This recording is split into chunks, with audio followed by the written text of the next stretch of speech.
Well, good evening, Bern, and welcome to the Lodge Hope of Karachi Lockdown Lectures Series Zoom meeting number 40. I was hoping that we would have a guest presenter this evening, but it's looking less likely that he's able to join us. We had confirmed just before the weekend that he was okay for it, and he said that we'd be in touch if there was any issues, but as such, none to date. And I did see that he was active on Facebook earlier today. This is the first time, however, in our 40 presentations that our presenter has not made an appearance, which I think is actually quite good going. So on behalf of the Lodge Hope of Karachi, can I apologise to the 83 of you, or the 82 of you if I exclude Nobby, for coming along expecting to hear about the Swedish Rite this evening. Hopefully we will be able to rearrange the presentation from Brother Andreas Onnerfors, who I know is a very busy man at the best of times in the new year. What I will do, however, Bern, as you know, I've always had a presentation that is spare, just in case this was to happen. And what I would propose, if it's acceptable to you, I can't hear you, so I'll take that as a no.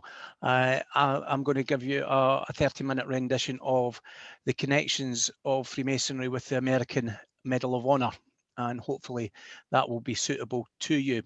But prior to me doing that, Brian, can I just remind you of the Grand Lodge of Scotland guidelines, that please keep your videos running unless your bandwidth's going down, let me know. And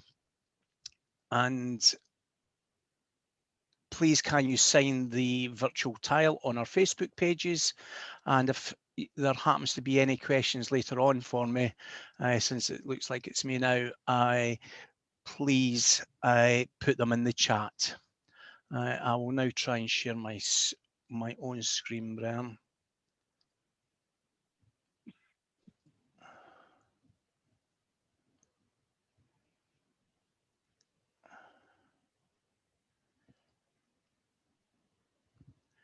So, Brian, at very short notice, I'll give you a small presentation that I've pulled together about Freemasonry and the Medal of Honor. The Medal of Honor is the United States' highest military decoration, and it was created in 1862 during the American Civil War. And we've already heard on the Lockdown Lecture Series a little bit about the American Civil War, and hopefully in the new year we will hear some more. It's awarded in the name of the US Congress, and it's only awarded to US military personnel, and it is awarded in person by the President of the United States. And as we know, we've had 45 presidents of the United States so far, and we're about to see the inauguration in the new year of the 46th. Similar to our Victoria Cross, the recipient must have distinguished themselves conspicuously by gallantry and intrepidity at the risk of their own life, above and beyond the call of duty, in action against an enemy of the United States. And due to the nature of this medal, it is very oftenly presented posthumously. And you can see the three different designs there of the Medal of Honor, Brian, which I'll talk to you about in more depth. So the driving force behind of the Medal of Honor, and one of the first reasons I believe it's got a Masonic connection, is a gentleman called Gideon Welles, who was at the time of its inception the Secretary of the Navy. Gideon himself was a Freemason, and he was a member of Lodge number 4. And you can see there over the 8 different patterns that it's changed over the years to its current version with the pale blue ribbon with the 13 stars. When we look at the symbolism and the allegory around it, again, you could possibly put a lot of Masonic connection towards it. When you look at the far left of the screen, the army one, you've got the goddess Minerva, who was the Roman goddess of war and wisdom, and she can be seen on the Army and the Navy Marine and the Coast Guard one, which is in the centre. And on the Air Force Cross, we've got the statue, the head of the Statue of Liberty. The stars at the top of the collarette represent the original 13 states. And when we look at on Minerva's helmet, there's the owl is perched representing wisdom. Roman mythology tells us, Bern, that the goddess of wisdom, she was a goddess of wisdom and especially strategic warfare. The stars are also symbolic of things that I believe can be connected to some of our allegories and really talk about the heavens and that inspiration of things of all time immemorial.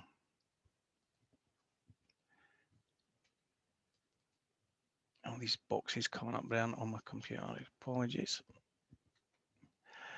According to the Medal of Honor Historical Society, there's been 3,525 Medals of Honor awarded to date to 3,506 individuals.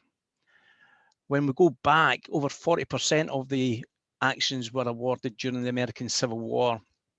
And to date, we know that there was at least 204 Freemasons have been awarded this highest distinction. We all know about Custer's last stand in the Battle of the Little Bighorn, Bern. And one of the reasons I was particularly interested in looking at the Medal of Honor, not least the work that I've done around the Victoria Cross and inspired by the likes of Stuart, who I know is on the presentation this evening, but also by a chap called Peter Thomson. Many of you will know that I'm from Markinch in Fife. And it turns out that Peter Thomson, who was a Scottish soldier who fought in the Indian Wars, he fought alongside Custer at the Battle of the Little Bighorn, and he'd left Markinch and he emigrated to the United States.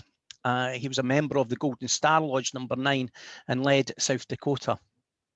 There's many films about the Battle of the Little Bighorn and Custer and the story of Custer, and I won't go into that this evening, Brian, but a little bit about Thomson's efforts. He tells us on June the 25th, 1876, he took part in the battle, and his horse gave way out on the bluffs above the river as the regiment reached the battlefield. And if his horse hadn't given away, he would have died with Custer. But Thomson and a companion fell behind and they continued onwards. They were unable to rejoin their company, and the two later climbed back up the bluffs and joined surviving elements of the regiment. And there's some stories that you read about Thomson that at one point was accusing him of cowardice, of not being there at the bitter end. Others accuse him of heroism for what later happened. He was wounded twice, but they tell us that despite his wounds, he made trips outside the lines to obtain water for the rest of the wounded soldiers while continuing to fight the Indians, and that was the main reason he was awarded the Medal of Honor. He was discharged from the army at Fort Meade in the Dakota Territory on the 20th of September 1880, and he was described as having been a private of excellent character. He went on to work in the mining industry and farming. He married a lady called Ruth Boycott from Missouri at Belfort, South Dakota, and they have at least 2 children that we're aware of, Susan and Peter. And he went on to run his own stock farm in Montana. He died, Brian, of aortic insufficiency at Battle Mountain Sanatorium, Hot Springs, South Dakota, on the 3rd of December 1928. And the reason I found out that he was a Freemason when I first found out that he was from Markinch was there was a little snippet when I was investigating him, and he said that he was buried with full military honours in Grave 1, Section 9 of the Masonic block of West Ledge Cemetery. and you can see the two different monuments to him that have been placed in his memory. And just to give you an idea how far that Peter Thomson had travelled away from Markinch, Markinch to Little Bighorn runs 4,156 miles, and that is marked by the blue star at the tip of the southern corner of Montana. Where he farmed in Montana is marked by the red star, and that's 4,069 miles. And where he eventually died at Hot Springs is 4,148 miles. I have petitioned our local Lord Lieutenant to see if a suitable inscription could be placed in Markinch, as they have done with VC holders in various towns and villages across Scotland, because I do believe that Peter Thomson should be marked here in Markinch. During my researches, I've also found out there was a few other Scottish soldiers that received the Medal of Honour, who were also Freemasons. Allan Dougal, who was a member of Home Lodge number 342 in Fort Wayne, Indiana. He fought in the Civil War. He was a first lieutenant in the 88th Indiana Infantry. And his citation read, "In the face of a galling fire from the enemy, he voluntarily returned to where the colour bearer had fallen wounded and saved the flag of his regiment from capture." James Snedden, he was a member of two lodges that we know about. And again, he was a Scotsman fighting in the Civil War. He was a private to start with, and he was also one of the principal musicians, which was a non-combatant role. And his citation reads, and it was to do with his role as a musician, the Colonel Campbell ordered Snedden to take his musicians to the rear. Having done so, he took a rifle from the wounded comrade and he went back to the front to join in the fighting. And he captured Colonel Bowring Jones, commander of the 1st Infantry Brigade. So again, musicians featuring highly in gallantry stakes. This American brother, however, has taken his research very seriously, and he went into great depth to find out the Masonic Medal of Honour winners, and he researched and he compiled this book that was published around 20 odd years ago. He was 3 times the master of his mother lodge, Temple Lodge number 16 in Connecticut. He himself was a veteran serving within the United States Air Force during the Korean War. And he found out that within World War I, there was 16 Bren who were Freemasons, 21 in World War II, 3 in Korea, 4 in Vietnam, 127 from the Civil War, and 32 Freemasons from other campaigns. In 1994, Brian, the final comments in his book are, "I realise at some point in time, additional names of members of the Masonic family who have been awarded the Medal of Honour may surface. I sincerely hope these names and deeds will be properly recorded." Well, Brian, during my researches into this at the early part of lockdown, I came across a brother, Eric Miller, on Facebook, and we started talking. And he told me the story whereby, as the master of his lodge, he initiated and passed and raised Brother Don Ballard. Don Doc Ballard was a hospital corpsman 2nd class in the Vietnam War, who was awarded the Medal of Honour in May 1968, and he was not in that previous book. I have tried to research the remaining Medal of Honour recipients over the last 25, 30 years, and I've not as yet come across any other Masonic holders of it. Brother Edsel Arthur Hatfield, another distinguished American researcher, dedicated many years of his life to producing Masonic caches. And what they are, Bren, are in effect first day covers. They were limited editions, and they typically honoured a Mason or a Masonic event. Many of you may have seen them on eBay, but I'd like to share with you some this evening from his researches into the Medal of Honour. And that's one of his caches of that other famous Freemason, not a Medal of Honour recipient, Bren, but Marion Morrison, or as we all know him, John Wayne. And it says that,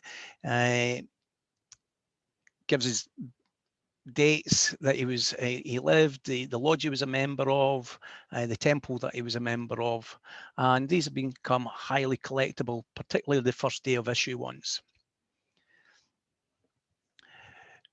Private Audie Murphy. Private Audie Murphy is probably one of the most famous American soldiers. He certainly is the most decorated, and arguably the bravest, if you are the most decorated. He rose from private to company commander during the Second World War. He sustained many wounds, and the final wound that he had, he sustained on January the 25th, and it kept him from accepting his appointment at West Point. He came back from the war, and he became an actor, and he starred in many movies. We've probably all seen his movies, but you probably don't recognize him as a war hero or as a Freemason, Bren. But he was a member of the North Hollywood Lodge in California, and he held the 32nd degree in the Ancient Accepted Scottish Rite in Dallas. As we know, the Ancient Accepted Scottish Rite over in the States is certainly very different from how it's conferred here in Scotland. Another Medal of Honour holder who's been to these neck of the woods, Bren, Buffalo Bill Cody, made his name as a Pony Express rider and a scout for the 7th Cavalry. He was an Indian fighter. Famously killed Yellow Hand, the Cheyenne chief. He was a legislator in Nebraska, National Guardsman, but probably better known today about being a showman. And he brought his circus and his Wild West show to Glasgow. And we know there's many stories about that. He was a Master Mason in Platte Valley Lodge, number 32. And interestingly, his Mark degree was taken in a Euphrates chapter. So just quickly running through these, Bren, there's Second Lieutenant John Adams, Medal of Honour from the Columbian Lodge in Boston, Massachusetts. He seized 2 colours from the hands of a corporal and a lieutenant as they fell mortally wounded, and with the colour in each hand advanced across the field to a point where the regiment was reformed on these colours.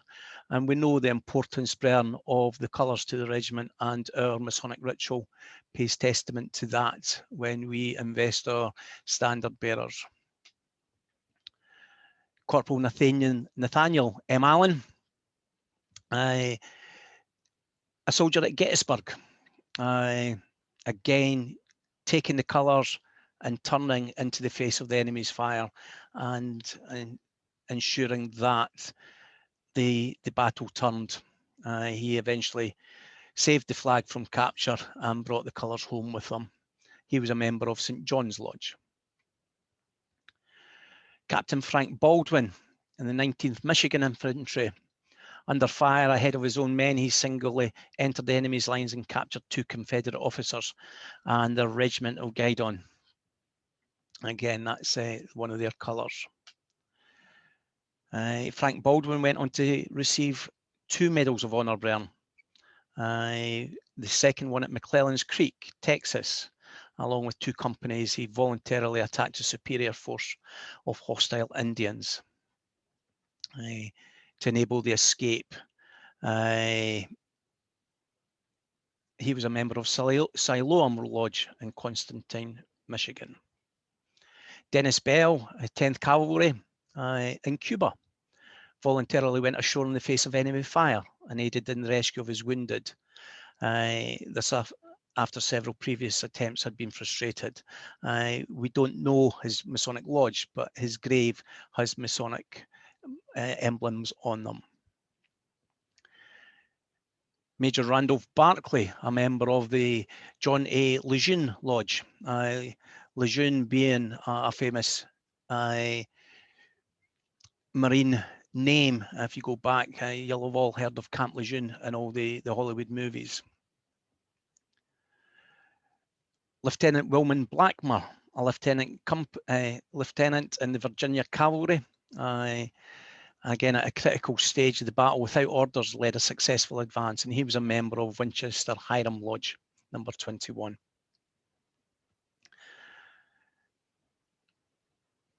Blackwood removed severely wounded officers and soldiers from the field while under heavy fire, exposing himself beyond the call of duty, thus furnishing an example of most distinguished gallantry. And he was a member of the Concordia Lodge. Ernest Dervishian, Second World War recipient. He was a tech sergeant, and 4 of his platoon and him found themselves far in advance of the lines when they discovered a group of German hiding in the dugouts. And with his carbine and later with retrieved enemy weapons, in 8 successive actions, he captured more than 30 enemy before he found the area to be clear. Again, Brian, he was reputed to be a Freemason from everything that has been found out about him, but his lodge remains unknown.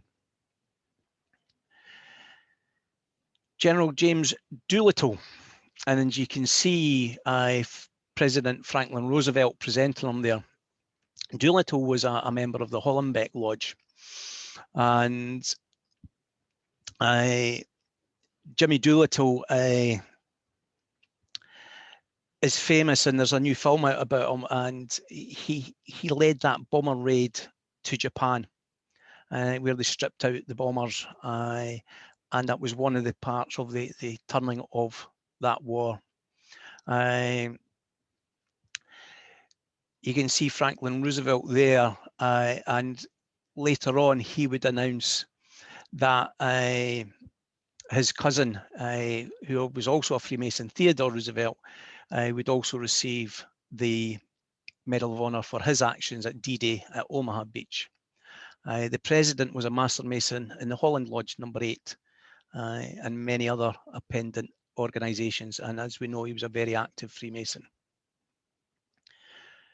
Colonel Joe Jackson was a Korean veteran, and he earned the Medal of Honor at Cam Duc, Vietnam. It should be a Vietnam veteran there, Brian. I've got a wee mistake there. And he was a member of the Masons in Coweta Lodge number 60 in Newman, Georgia. Morgan Lane, a member of Washington Lodge in Atchison, Kansas, was a signalman in the US Army, and he captured the flag of the Confederate gunboat Nismond. Again, we're seeing Freemasons from all of these conflicts being involved. Colonel Nelson Miles, he received his Medal of Honor for tracking down Chief Joseph, and it says there, after his defeat, Joseph the Indian, "I want time to look for my children. Maybe I shall find them among the dead. Hear me, my chiefs. I am tired. My heart is sick and sad. From where the sun now stands, I will fight no more forever." Colonel Miles was a Master Mason in Lodge 278, and he was also a member of the Ancient and Accepted Scottish Rite.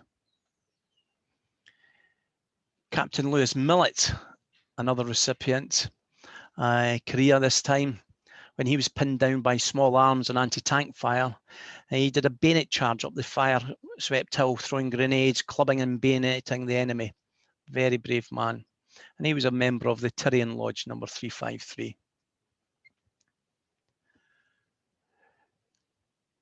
If I go the right way, Brian.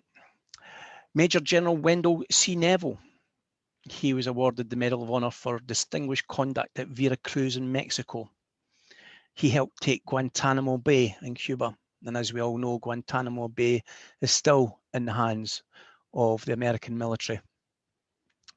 He also fought in the Boxer Rebellion in Peking, China, the Philippines, and he was a brigade commander in the First World War in France. He was a Mason, and he was a past president of the San Francisco chapter of the National Sojourners, which was a Masonic association similar to the Royal British Legion Brown. Now, Eddie Richenbacher, again, he was famous before he joined the military. He was a racing driver, and Major General Pershing asked him to accompany him as his driver in France. He was mustered in as a sergeant, and General Billy Mitchell, who was another one of the famous American generals, liked the idea of a champion racing driver chauffeuring him around France. He was later commissioned and transferred to his new flight training school as an engineering officer. And he took his degrees in 1922 in Kilwinning, interestingly enough, Brian. He went on to receive, as a pilot,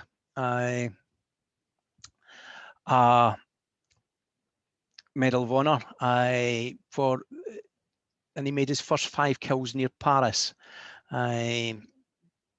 And the July 6th, the French gave him a new SPAD, which was a plane, Brian. If you want to type that into Google, you'll see the type of biplane it is.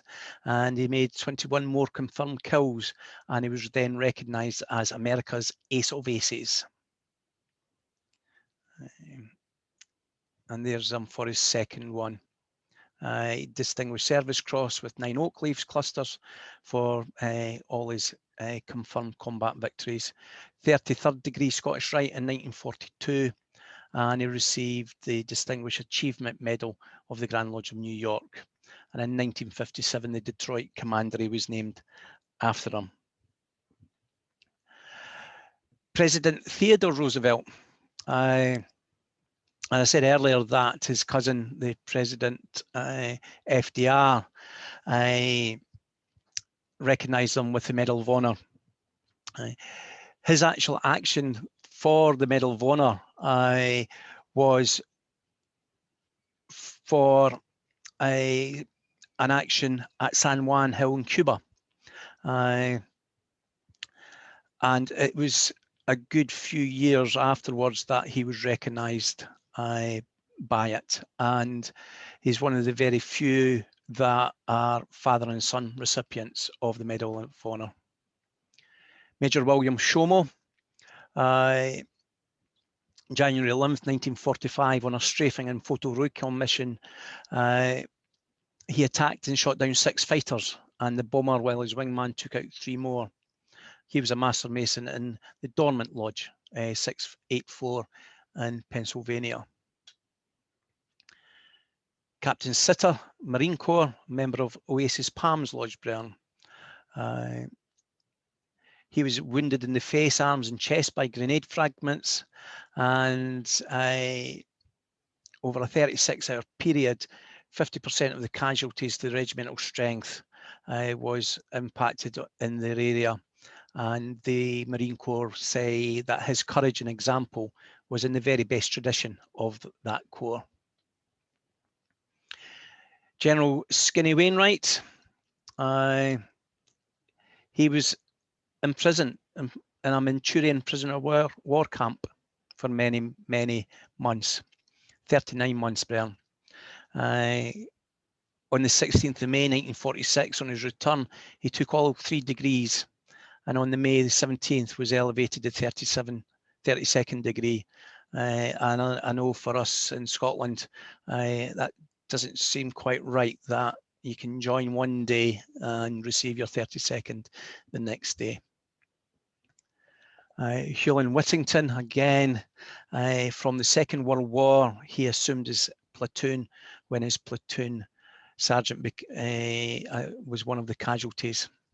He mounted a tank and directed fire through the tunnel. He was a member of Oak Harbour Lodge. William Wilbur, and we're coming to the end of them, because as you'll have seen, I've done them in alphabetical order. On returning to his command, he found an enemy battery effectively bombarding American troops, and he took charge of a platoon and captured the battery. From landing to eventual expulsion of hostile resistance, his actions were voluntary and exemplary. Dr. Leonard Wood is maybe not a famous name today, but certainly everyone's heard of Geronimo. Leonard Wood was an army doctor turned line officer who was awarded the Medal of Honor for his actions against the Apache in 1886. He did have a long and illustrious military career, and he was a Master Mason in Anglo-Saxon Lodge in Brooklyn, New York, Royal Ark Mariners, KT, the Shrine, and he was elected to receive his 33rd degree, Brian, but he died before it was conferred on him. And we've heard so many stories of that over the years. A few acknowledgements there, Brian, for people that have helped me in this research.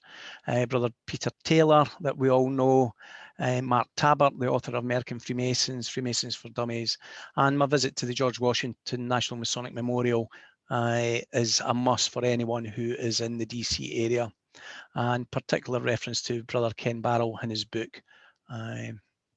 So Brian, thank you for listening to me at very short notice, and I hope that was a suitable replacement for and standing at the last minute in the absence of this evening's speaker. So Brian, thank you. If there are any questions, I'll try and answer you, and see there's some comments in here.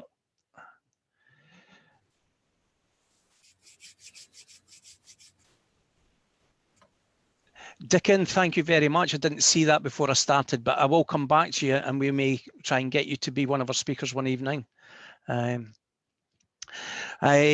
Past Master Ron Mann, the 13 stars on the ribbon, could that be representative of the 13 stripes on the flag? Yes, it's a similar representation for the 13 original colonies. Michael Monroe, any recipient of the medal at Pearl Harbor? Not Masonic recipients that I've found out, but I do have a couple of books here, Michael, that I will research. I would bet my mortgage that there would have been Medal of Honor recipients at Pearl Harbor, because we all know the story about that. Jim Gardner, my American cousin, a Freemason, received 3 Purple Hearts from wounds in both Gulf Wars. The last, a rifle shot, took out an eye, and he was invalided out the service. He was told he was to receive the Medal of Honor, but declined it. What a powerful story, Jim. Thank you for sharing.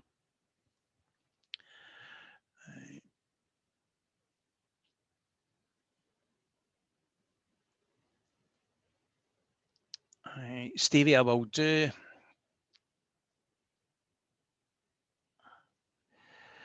Brother David, I attended a lecture on Victoria Cross, and from what I heard, there was an incident where an unfortunate recipient in adverse circumstances had to sell the medal, which was probably his only valuable possession. It would be great if Bern shared the Medal of Honor monetary benefits with Bern in the UK to write to their government to make the honours to be accompanied with similar benefits.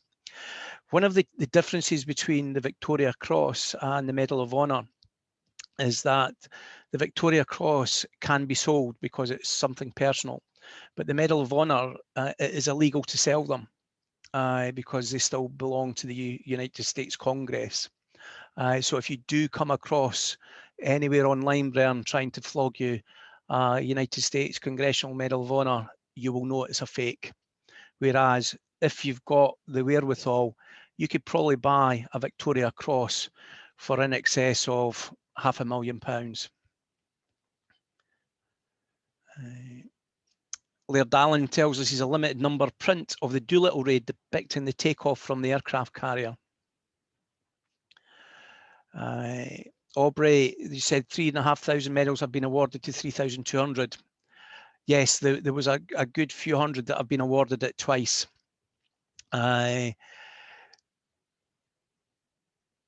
I will check that and I'll put that on the Facebook this evening. No problem, Siva. Yes, I think the majority of us are Brits here. Ian Kennedy, was there a Confederate equivalent medal issued during the Civil War? There was, and that was part of the reason why Gideon Welles wanted to ensure that there was something for the North, the Northern troops, and it really started in the early days. It's called the Northern Medal. I'll find further details of that, and I'll put that up. Ian McIntosh, Ian, thank you. During the Great War in 1918, a number of American US Army pilots who were in training at the Royal Flying Corps base in Montrose joined Lodge Montrose Kilwinning. I list about 10 of them. A distant cousin of mine, James McIntosh, a member of Lodge Caledonian 254, emigrated to the US and was in the 5th Troop of the US Cavalry in Fort Sheridan. This is about 1918. Colonies, yes, John.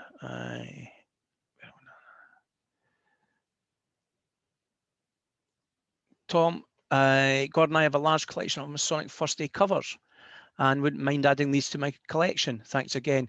Tom, every now and again, you get the Edsel caches on eBay, a variety of prices and a variety of quality.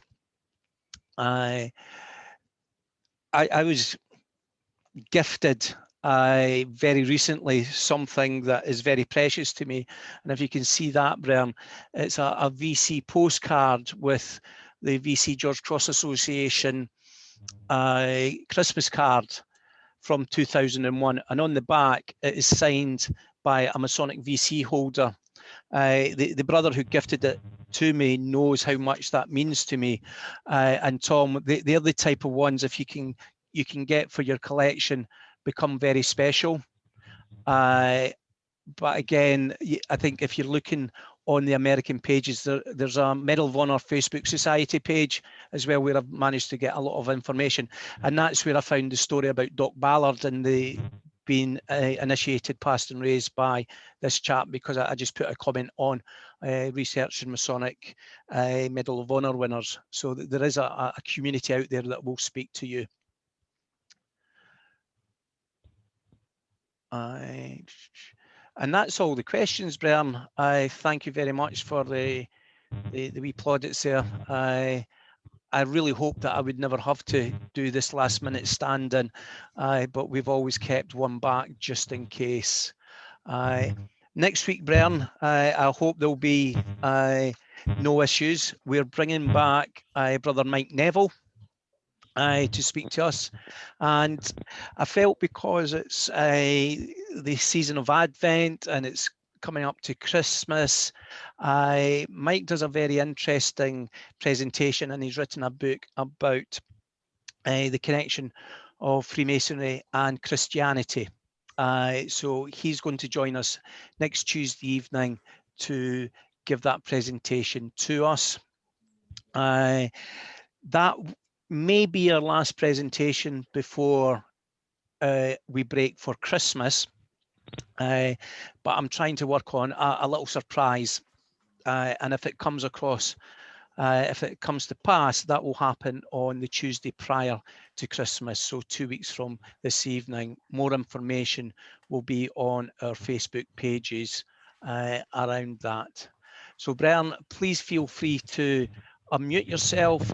You're getting an early louse this evening. It's 5 minutes to 8.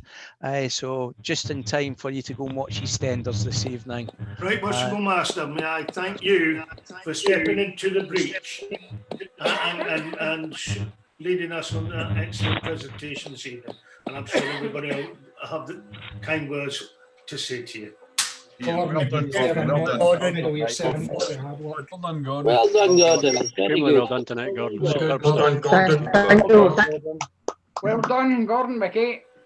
Cheers, Slider. Well done, Gordon. Very short notice. Thanks very much. You did very well there, Gordon. The only problem is you now have to get another one for a reserve. I've got one. It's all right. What do you think I've done in lockdown? Thanks, Bob. Well done. Master Gordon, that was absolutely excellent. Thank you very much. Excellent. Ronnie Forbes, you need to get back into your bed before mating catches you. Oh. Oh, nice. Well done, Gordon. That was absolutely brilliant. Very interesting. Thank you. Cheers, Tony. Yeah, exactly. Thank you, Gordon. Well done. Superb. Okay, Brian. Well, I'm not going to keep this going as I normally, Brian, to allow you to say the nice things to our normal guests. Although I would love to, but I'm just going to give us our normal 5, 4, 3. Well done, Gordon. Well done. Thank you, Gordon. Well Thank done. you. Thank you, Brian. See you next week, buddy.